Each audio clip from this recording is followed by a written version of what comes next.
GCC cannot come and say I can do everything on their own. They are to leverage this ecosystem which is available. And I would say this ecosystem is still in its initial stages and it's just still evolving, so to say. Hey everyone, and welcome back to GCC Visionaries, the show where we deep dive into how global capability centers are driving innovation and shaping tomorrow's enterprises. I am your host, Arpita, and I couldn't be more excited to have Richa Shekhar with us today. I am delighted to introduce our second guest, a visionary leader with over 23 years in the financial services and offshoring industry, with deep expertise in investment management, asset servicing, treasury operations, and retirement solutions. She had led teams of nearly 400 professionals across research, analytics, compliance, IT, and investment support, while also driving global transitions, re engineering projects, and machine learning initiatives. Beyond business, she has been a strong advocate for diversity and inclusion, serving as chairperson of the Women's Initiative Network at BNY and contributing to multiple leadership and crisis management committees, especially during the COVID-19 pandemic. She is also an IICA certified independent director, an ESG and BRSR expert, and has played a pivotal role in optimizing GCC infrastructure and operations across India. Richa, it's an absolute pleasure to have you join us on this podcast today. Thank you so much, Arpita, for such a glorious introduction and for having me on this podcast. So I'm excited to be here and looking forward to our conversation. Thank you so much, Richa. Let's start with your perspective. How are GCCs engaging with Indian startups, universities, and the broader tech ecosystem to drive innovation and talent collaboration? Sure. Okay. So I think today collaboration has become a norm, right? A GCC cannot come and say I can do everything on their own. They are to leverage this ecosystem which is available.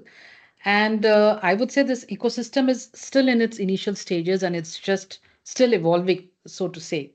But we can clearly see that there are a lot of partnerships which is playing in the industry, and depending on what's the need of the GCC, they are doing various partnerships. If they are getting into R&D, they might be looking for let's say startup partnership with the Indian startups for that matter. But today we are seeing partnerships coming from all across. So it's not one partnership to against the other, but it's multiple partnerships that's in play today. And interestingly, the new GCCs which is coming up are already coming with that thought process and with that tie-ups into the market. To name a few, for example, very recent one has been one pharma company which is setting up in Vishakhapatnam and want to have a collaboration or partnership with the academia there, right? And for both R&D and for hiring pipeline from there. So that's interesting. Carlsberg is another one which is just entering the market or is shared that they are about to enter the market. They are looking at similar kind of partnerships with IIT and with these STEM institutes here. So we can see that a lot of these are happening around. And this is very, very important in today's dynamics because, the technology, the landscape is changing so fast. And each GCC now wants to move from being an executive hub, execution hub, to an R&D hub or to the innovation hub. And to accelerate that path, you need to get into collaborations today. So that's the norm. And like I said, there are multiple collaborations that we are seeing today. So these are interesting times when you will have to see how and what outcomes we see out of it. But it's gaining a lot of momentum for sure. That's interesting, Richa. I believe many GCCs are finding hackathons and university partnership particularly effective as they not only fuel innovations but also Absolutely. create a strong future talent pipeline. Absolutely. So, Yeah. yes. Moving on, besides AI, which emerging technologies such as blockchain, quantum computing, or cybersecurity do you believe it will significantly reshape the GCC operating model? And how are GCCs preparing now for these changes? Any pilot programs or initiatives already underway in your knowledge? So yeah, it's definitely going to change the landscape of how we work today. That's because there will be a shift in the roles that probably we do today to what roles will come in the future, based on these new technologies which is coming into play, right? Now I can share some examples of what I know some of the organizations are doing, and I would like to split it into how it's going to impact the IT bit and the operation side of it. So if I think about IT, see the core fundamentals of any IT development will remain the same, right? You will still need to do coding, you will have to validate it, you will have to ensure data is clean for that matter. You will do testing, you will do monitoring, you will do deployment, and then you will, fix it or improve it. So this is a cycle which will continue. What changes is that what this new technology is making easy for us to do. So if I give an example of AI for that matter, coding has become much easier. If we have good prompt engineers, the coding side becomes easy. So you don't have to now write lengthy Python codes to build an application or system, for example. But you need to, on the other side, ensure that it has no bugs. And if there are any bugs, you need to be an expert in Python for that matter to be able to resolve it fast and put it for deployment.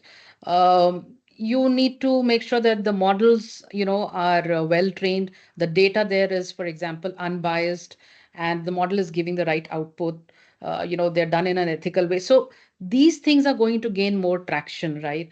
The security aspect, privacy, ethics, compliance, a few things which is always going to stay, and these will take more traction.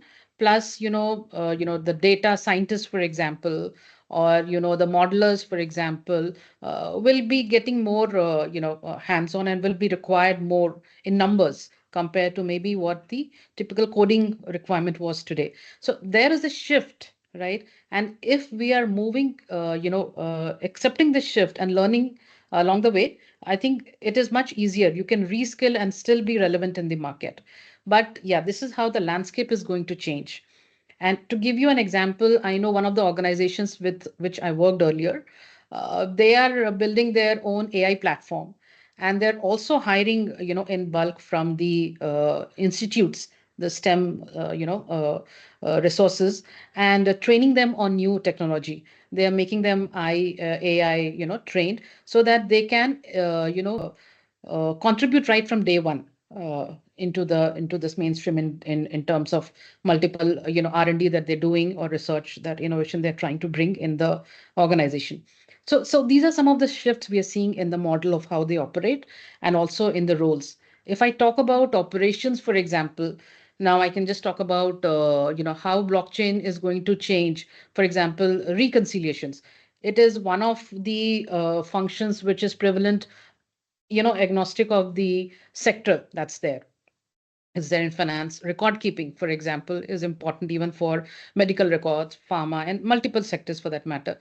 Now, if blockchain makes it easy to do the reconciliations, right, then you don't have to do it, but you have to now think how you can make the workflows better, so that the breaks are coming out to be less. How can you make the processes more efficient?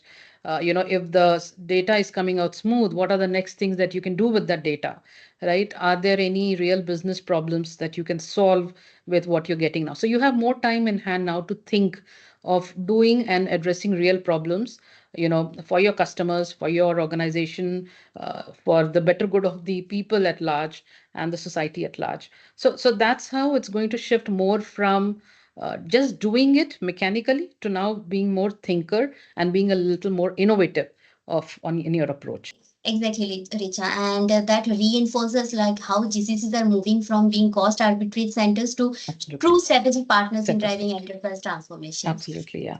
Yes. So, Richa, with GCCs expanding rapidly, are we seeing a growing demand supply gap in skilled talent? And which roles or skill sets are the hardest to hire? And how are GCC leaders are addressing this?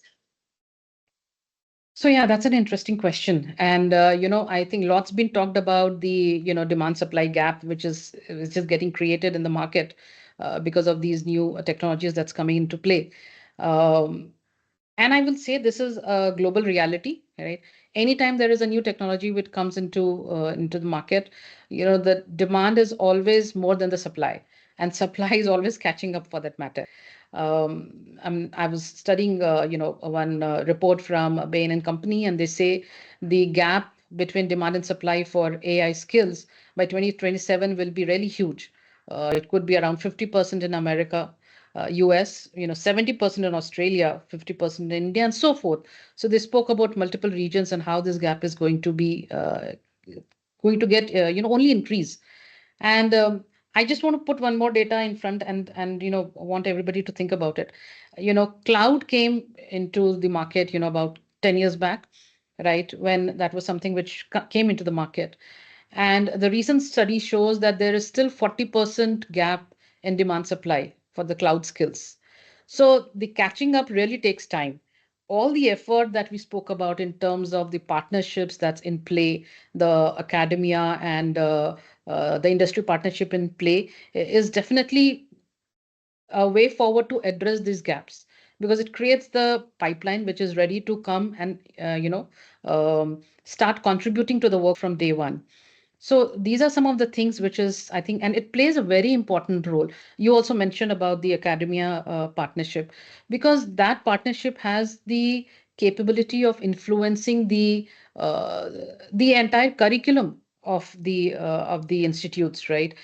You can make it more oriented to the sectors that you want to address. You can make them more oriented with the knowledge that's required, to get more innovative, to think differently. You can create that kind of mindset by putting multiple projects or real-time problems, and start thinking around it. How you can research around it and create some solution for it, right? In the when while you're still a STEM student, right? And not still join the workforce.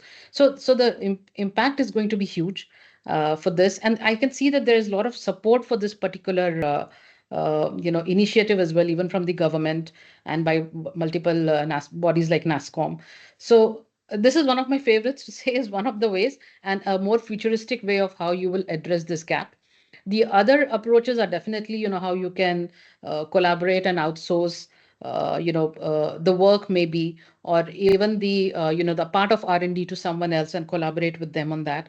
And of course, reskilling is very important, because the workforce which is already there with you, you can give them that opportunity to reskill and experiment within. So I will tell you, one of the organizations, or the organizations I've worked with, they always have curriculums, academics internally, which supports this reskilling initiative. And, so people can go learn and then experiment, trying to actually implement it to create use cases. So I think all three are in play for that matter to address it. Yes, Richa, that's really insightful. So basically, it's less about just filling roles and more about building sustainable talent pipelines for the future. Yeah. So, Tier 2 and Tier 3 city expansion. Many GCCs are extending operations from metros to Tier 2 and Tier 3 cities. From your lens, what opportunities and challenges do this decentralization present? Could this shift change how the global GCC community perceives India as a GCC hub? And do you see any emerging hotspot already gaining attention? Sure. So I think this decentralization is all of these are great initiatives, so to say, and I think it's very, very important.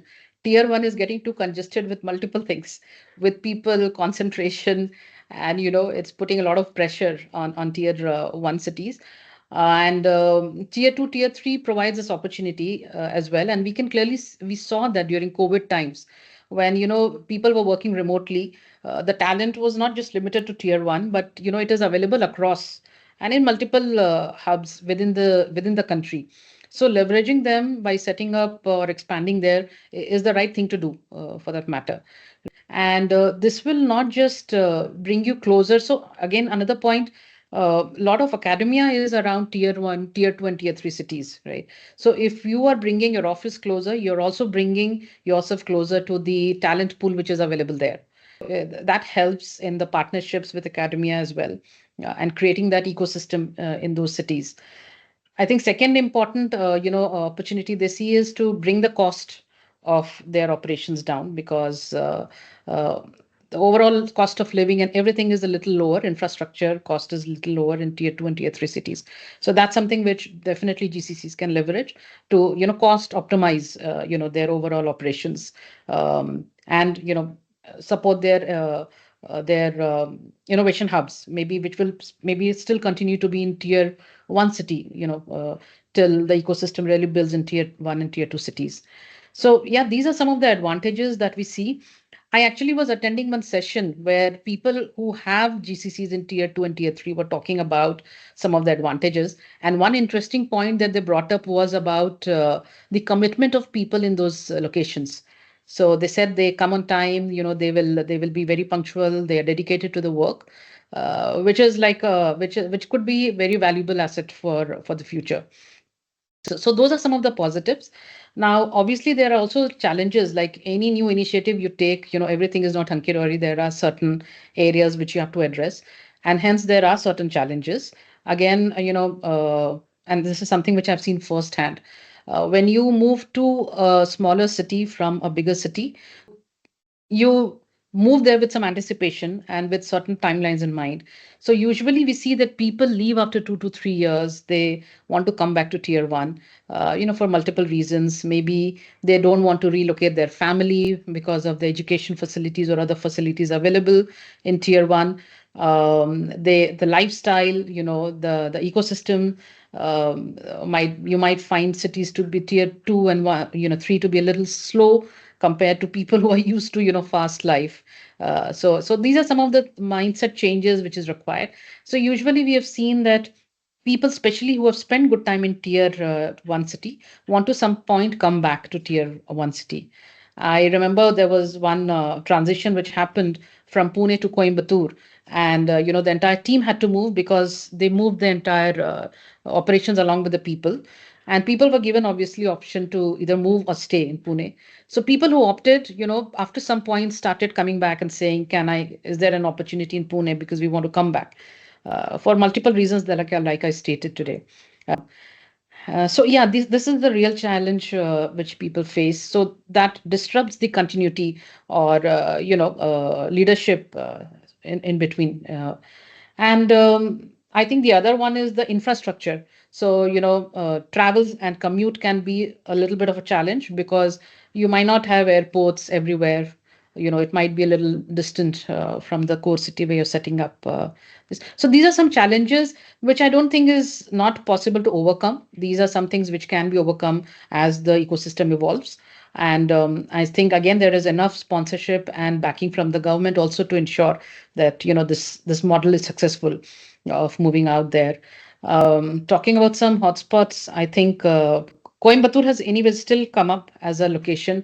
Vishakhapatnam is coming up as a location. Vizag, these places have already developed and have got good presence. Very recently, there is one German GCC who said they want to open their setup in Indore because they have IMITs there, and Indore already has the presence of TCS and a few other third party there. So yeah, so it's evolving, and when now GCC the new entrants are looking, they're not just looking at tier 1, but they're also exploring the other cities. So it's definitely getting traction. Yes, absolutely, Rich. I truly agree with your point. That's a great perspective. It really highlights that moving into tier 2 and tier 3 cities is not just about court arbitrage, but also about accessing new talent pools, improving retention, and creating more inclusive growth across India. As you pointed out, the emergence of hotspots like Coimbatore,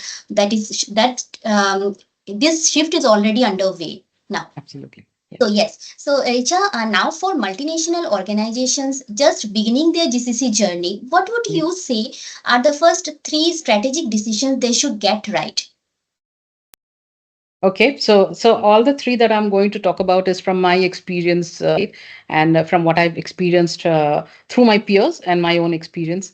I think one and foremost and most important thing is that when you're thinking of a GCC, one should have complete clarity of why you want this GCC.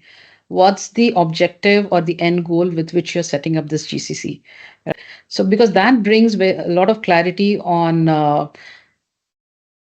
what location, what kind of talent mix you want, what kind of leadership skills you want, what kind of leaders you want, what are your core objectives which will be given to the GCC to deliver on.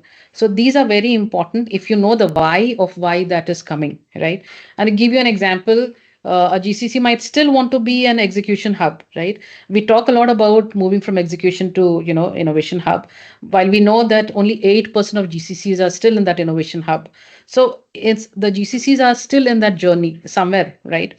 And the new startups might feel that okay, if they get execution done out of somewhere else, it benefits their organization. But that clarity should be there. If you set up with that clarity and you want them to become innovation hub in 2 or 3 years time, it's very difficult because your hiring, your skill sets, everything is tuned to what the objective is.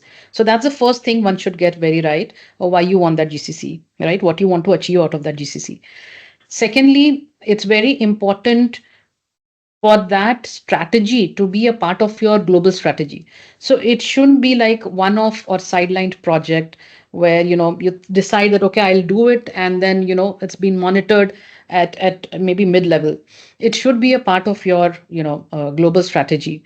And why I say that is because only then it gets the right sponsorship and the continuity stays. So it doesn't become a leader dependent. If a leader leaves, the continuity of this strategy will be there and it will be carried out throughout. So I think that is important, and I can tell you why this is extremely important, because I've seen organizations who have been in existence, GCCs being in existence for maybe 10 years, but uh, their intent started getting questioned when some of the leaders left the organization, right? So this is after existence for 10 years. If you're still reinventing of why this GCC, the vision of the GCC is still not clear, then it takes the organization steps back.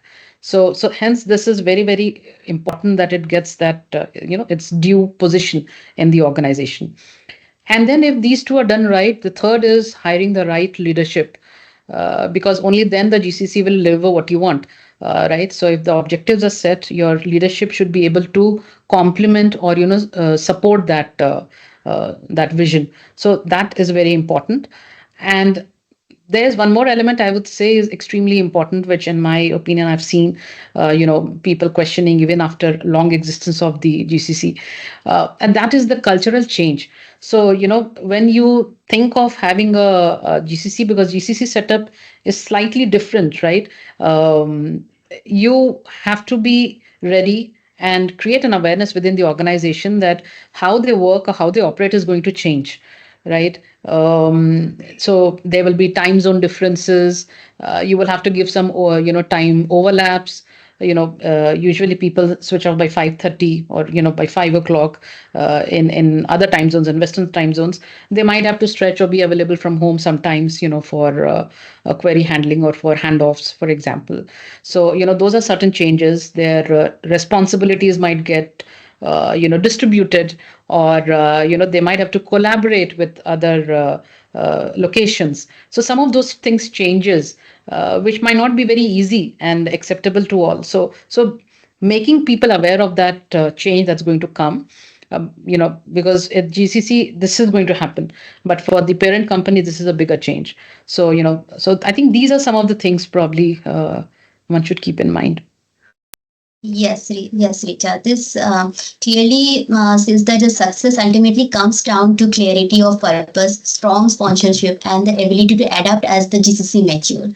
Richa, Absolutely. this has been incredibly insightful discussion. Thank you for sharing your expertise on partnership, emerging tech, talent dynamics, and strategic foundations for GCCs. Before we wrap up, what is the one key message you'd like to give to our listeners to take away from this discussion today? Say, these are exciting times, right? Our journey is starting. GCCs are at a point of inflection, and we are moving in the right direction. So join this journey. This is going to be exciting. There are a lot of elements, and I think people across the globe are getting ready for it. We can see the speed at which GCCs are opening their subsidiaries in India, every week, and so the momentum will continue. I think let's also individually upgrade ourselves to be part of this and contribute meaningfully to this entire the journey, and be and just enjoy it, be part of it. Richa, thank you for such an insightful discussion.